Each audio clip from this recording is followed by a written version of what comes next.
Well, welcome to another short reading and Bible reflection.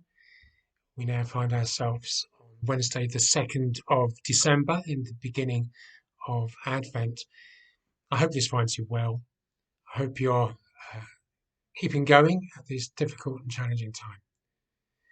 But our reading for this morning is from Matthew chapter 15, verses 29 to 37. Jesus left there and went along the Sea of Galilee. Then he went up on a mountainside and sat down.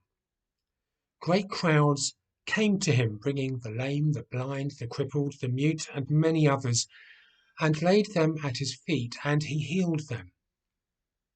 The people were amazed when they saw the mute speaking, the crippled made well, the lame walking, and the blind seeing, and they praised the God of Israel. Jesus called his disciples to him and said, I have compassion for these people. They have already been with me here 3 days and have nothing to eat. I do not want to send them away hungry, or they may collapse on the way. His disciples answered, Where could we get enough bread in this remote place to feed such a crowd? How many loaves do you have? Jesus asked. 7, they replied, and a few small fish. He told the crowd to sit down on the ground. Then he took the 7 loaves and the fish, and when he had given thanks, he broke them and gave them to the disciples, and they in turn to the people. They all ate and were satisfied. Afterwards, the disciples picked up 7 basketfuls of broken pieces that were left over. The number of those who ate were 4,000 men, besides women and children. Just when was the last time you ate a big meal together with many people and you left the table having eaten your fill and thought, wow, well, that was just perfect? It would have been some time ago, I guess. Although Rita Ora, pop startlet, thought she could get away with it at the weekend, it can seem that such perfect meals are the moments now only for the celebrity class, doesn't it? Well, this is a beautiful story involving Jesus. Far from celebrity excess, Jesus had a massive crowd sitting with him, 4,000 men, besides women and children, and there were some real broken people there. The lame, the blind, the crippled, the mute. This was certainly no celebrity party during lockdown. Actually, this massive crowd had been with Jesus for 3 days, and there was very little food there. They are in a remote place, and Jesus is concerned that because they've all been with him for such a long time, that many simply wouldn't get back home without food first. Jesus set about feeding this motley crew, who are hanging on to every word that he is speaking, who are loving his healing activity as he makes people whole in body, mind, and spirit. Now think about the logistics of this.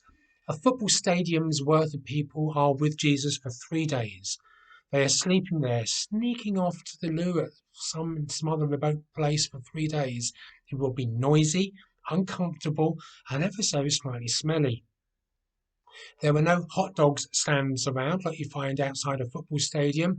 Just whatever food the crowd came with, which by 3 days would have been eaten, that's all there was. There was clearly a real determination on behalf of this huge crowd to be there. There was a real hunger there to meet with Jesus. So with 7 loaves, just the perfect amount, 7 was seen as the perfect number, and a few small fish, a huge miracle happens. At least 20,000 people are fed, men, women, and many children. And 7 basketfuls of crumbs are picked up. Again, the perfect number, a semiotic analogy for perfection. A happy meal is had, and people go off home, knowing that they have encountered Jesus, the Son of God. Did you notice the starting point for this for Jesus was him acting out of compassion? That is a key thing here for Jesus. When he is moved with compassion, he acts and something big happens. So what can we draw from all this today in the middle of a pandemic? Miracles are there to shock and to surprise us. They are there to lead us to God. It must have been amazing to have been there, and you would have left in no doubt of the power of God, of who Jesus is. The story is no political comment about world hunger. World hunger isn't solved by the miraculous that you see here. The hungry who were fed there would become hungry again. Yet they would know that there is eternal hope, that God is real, and that God has the power to act with great compassion towards us. The thing is, it would be lovely if every problem, every ill, every concern could simply be magicked away by God simply turning up and going kapow, but that's not how the world ticks. Why there is such suffering is still a divine mystery. It is simply part of life's rich experience. Yet those crowds had a hunger to be with Jesus there in the first place. They'd been with him for 3 days. The encounter with God that brings reassurance when life does get tough begins with our hunger and us being prepared to hang out with Jesus for time. This is reading his story. That is reading his story, reaching out to him in prayerful, longing conversation.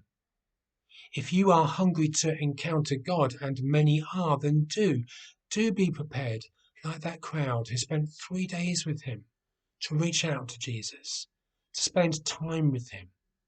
That's the starting point.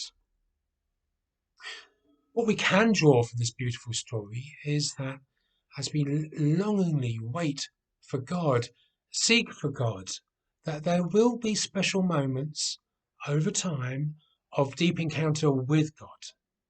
Maybe a deep prayer longingly said is clearly answered. Maybe you simply know deep in your soul that you have encountered God, and that perspective changes everything. And when these moments happen, and they do happen, as we seek out God, we know that somehow God will sustain us through challenging times. The thing is that suffering, however that manifests itself, is never far from us. This past year has clearly shown that to us. But as we long for God, and when he is stirred with compassion towards us, then something happens. Reassurance of his presence can be found, and we journey forward in life a little bit more. So, a story of a miraculous feed. When I do believe, which I do believe happened. I don't think this is 1,000 packed lunges suddenly being whipped out of 1,000 pockets. This is God doing something fresh, special, which left those gathered there feeling full and content, whole in body, mind, spirit. And it's a story that can make us reflect on our own hunger for God, and of those moments in life when we know that we too have encountered Jesus. When life does feel tough, as it most surely does now, then remember those moments of divine encounter that you have already had. May they encourage you to keep on going with following Jesus. And if you are in need of that fresh encounter with Jesus, then that hunger encourage you to spend time with him, to be open to let him surprise you, and to meet those deep needs that you have.